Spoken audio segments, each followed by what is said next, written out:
El mes que el meu pare tenia de vacances ens en anàvem fora. I aquesta necessitat de sortir d'aquí, de veure coses i de viure amb una atmosfera totalment diferent, que és que tu dors dintre la caravana, però tota la vida la fas a fora, tocant al terra, no?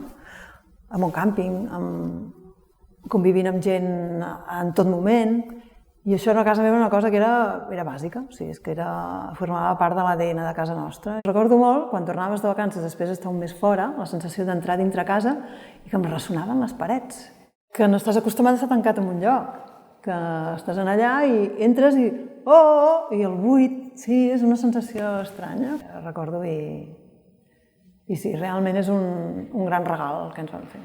Veus altres maneres de fer, vas al súper i veus un menjar diferent del que tens tu, estàs acostumat. Això també fa que t'atreveixis a provar coses noves o que les hagis de provar perquè allà no tens una altra cosa que aquella.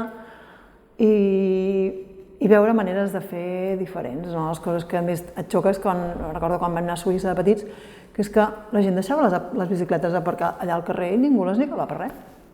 I clar, això allà és impensable, no? Que pot haver-hi gent que pugui viure amb aquesta tranquil·litat.